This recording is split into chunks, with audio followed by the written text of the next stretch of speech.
అందరికీ నమస్తే అండి.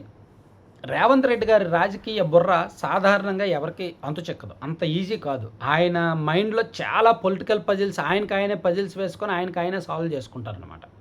సో, రాజకీయంగా చాలా తెలివైన, షార్ప్ అయిన వ్యక్తి. అందుకే చాలా తక్కువ టైంలో చూడండి 20 ఏళ్ల కిందట జెడ్పీటీసీగా గెలిచిన వ్యక్తి ఇప్పుడు సీఎం అయ్యాడు.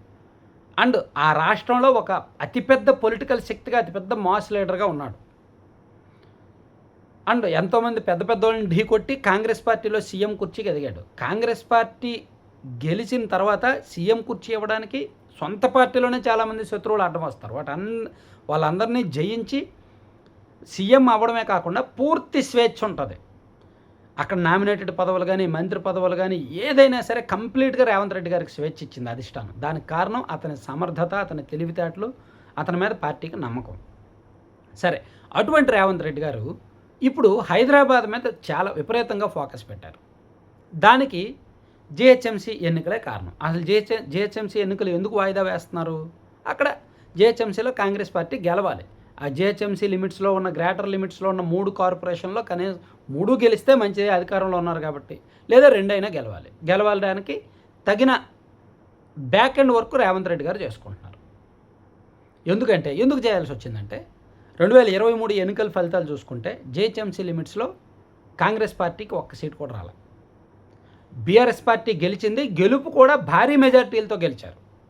గెలవడం కూడా మంచి మెజార్టీలతో గెలిచారు బీఆర్ఎస్ వాళ్ళు. రూరల్లో మొత్తం కాంగ్రెస్కి మంచి ఓట్లు వచ్చాయి, కానీ ఇక్కడ రాలేదు, సిటీలో రాలేదు. ఆ తర్వాత జరిగిన జూబ్లీ హిల్స్ ఉప ఎన్నికలో కాంగ్రెస్ గెలిచింది. పవర్లో ఉన్నారు కదా, మరి గెలవకపోతే ఎలా గెలిచారు. సో ఆ తర్వాత జీహెచ్ఎంసీ లిమిట్స్లో నెమ్మదిగా బీఆర్ఎస్ని బలహీనం చేసి కాంగ్రెస్ పార్టీ పట్టు పెంచుకుంటుంది. చాలా వార్డుల్లో, చాలా నియోజకవర్గాల్లో, చాలా వార్డుల్లో కూడా బీఆర్ఎస్కి బలంగా ఉన్న నాయకులను గుర్తించి వాళ్ళని ఆల్రెడీ పార్టీలో చేర్చుకుంటున్నారు. ఇది ఒకవైపు జరుగుతూ దాదాపుగా 3,500 కోట్ల విలువైన పనులు ప్రస్తుతానికి సిటీలో జరుగుతున్నాయి. ఎందుకంటే రేవంత్ రెడ్డి గారికి ఒక క్లారిటీ ఉంది. జీహెచ్ఎంసీలో బీఆర్ఎస్ బలంగా ఉంది. అండ్ బీజేపీ కూడా కొన్ని డివిజన్లో, ఒక 20-25 డివిజన్లో బీజేపీ బలంగా ఉంది. అండ్ ఎంఐఎం ఖచ్చితంగా ఒక 25 నుంచి 30 డివిజన్లో ఎంఐఎం కూడా బలంగా ఉంటుంది. సో ఇలా 3 బలమైన పార్టీలను తట్టుకొని కాంగ్రెస్ పార్టీని గెలిపించి మేయర్ సీటు దక్కడం అనేది అంత ఆషామాషి వ్యవహారం కాదు. పోనీ ఎంఐఎంతో పొత్తు ఉన్నప్పటికీ MIM Congress maybe pre poll alliances కావచ్చు, పోస్ట్ పోల్ ఎలియన్స్ మీద వెళ్ళినప్పటికీ బీఆర్ఎస్ను అంత ఈజీగా తేలిగ్గా కొట్టిపారేయలేరు. అండ్ బీజేపీని కూడా.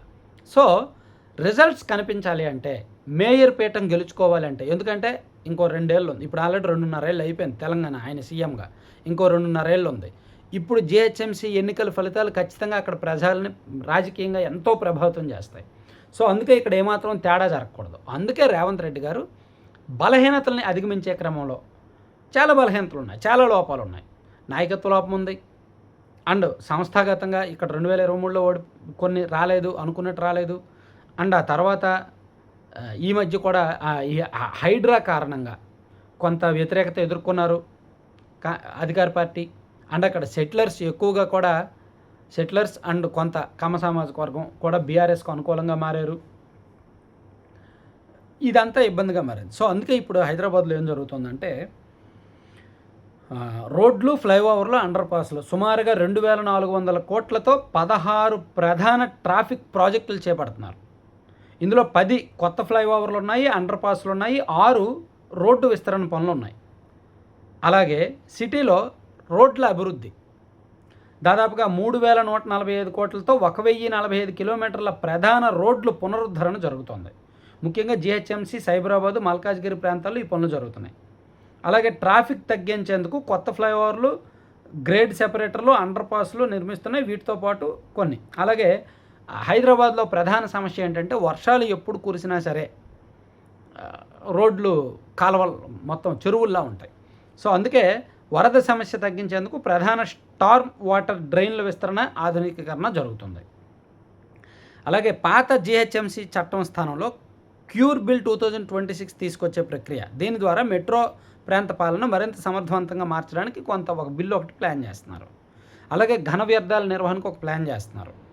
ఇలా జరుగుతున్నాయి. ముఖ్యంగా మనం నియోజకవర్గాల వారీగా తీసుకుంటే సెంట్రల్ హైదరాబాద్ లిమిట్స్లో అబిడ్స్, నాంపల్లి, బషీర్బాగ్ ప్రాంతాల్లో ఒక జంక్షన్ అభివృద్ధి చేస్తున్నారు. అంటే పాత రోడ్లు కొత్త వేస్తున్నారు, ఫుట్పాత్లు కడుతున్నారు. అండ్ ఖైరతాబాద్ లిమిట్స్లో చూసుకుంటే Jubilee hills, Banjara hills, Panjagutta ఈ ప్రాంతాల్లో కూడా ట్రాఫిక్ ఎక్కడ ఎక్కువ ఉంటుందో అక్కడ ట్రాఫిక్ తగ్గించే ప్రయత్నం చేస్తున్నారు. అండ్ ఎస్ఆర్డిపి కింద ఫ్లైఓవర్లో అండర్ పాస్లో కూడా అనుసంధానం చేస్తున్నారు. అలాగే ఎల్బీ నగరు, ముసారంబాగ్ దగ్గర లెవెల్ బ్రిడ్జ్ అయితేనేమి, నల్గొండ క్రాస్ రోడ్స్ దగ్గర ఫ్లైఓవర్ అయితేనేమి, ప్రధాన జంక్షన్లో విస్తరించడం అయితేనేమి, అంటే నగరానికి అన్ని వైపులు కూడా Jubilee hills, Khairatabad, central Hyderabad, LB Nagar, Secunderabad, Charminar side old city, ఇలా నగర వ్యాప్తంగా కూడా ఈ పనులు జరుగుతున్నాయి. ఈ పనులు అయిపోయిన తర్వాత జిహెచ్ఎంసీ ఎన్నికలకు వెళ్తారు. ఈలోగా రాజకీయంగా చేయాల్సినవి చేస్తారు. క్యాడర్కి నామినేటెడ్ పదవులు ఇవ్వడం, అక్కడ ఎమ్మెల్యేలకు కొంత ప్రయారిటీ ఇవ్వడం, అండ్ కొత్త నాయకత్వాన్ని ఎంకరేజ్ చేయడం, పొలిటికల్ స్ట్రక్చర్ ఎక్కడైతే ఏదైనా డిస్టర్బెన్స్ ఉంటే అది నిర్మించుకుంటారు. సో ఒకవైపు రాజకీయ నిర్మాణం జరుగుద్ది, మరోవైపు అభివృద్ధి పనులు జరుగుతాయి. ఈ రెండింటిని పట్టుకొని జిహెచ్ఎంసీకి వెళ్ళి అక్కడ మేయర్ పీఠం 3 కార్పొరేషన్లు ఉన్నాయి, 3 గెలవాలనే టార్గెట్, అట్లీస్ట్ 2 అయినా గెలిచేలా ప్లాన్ చేస్తున్నారు అనమాట.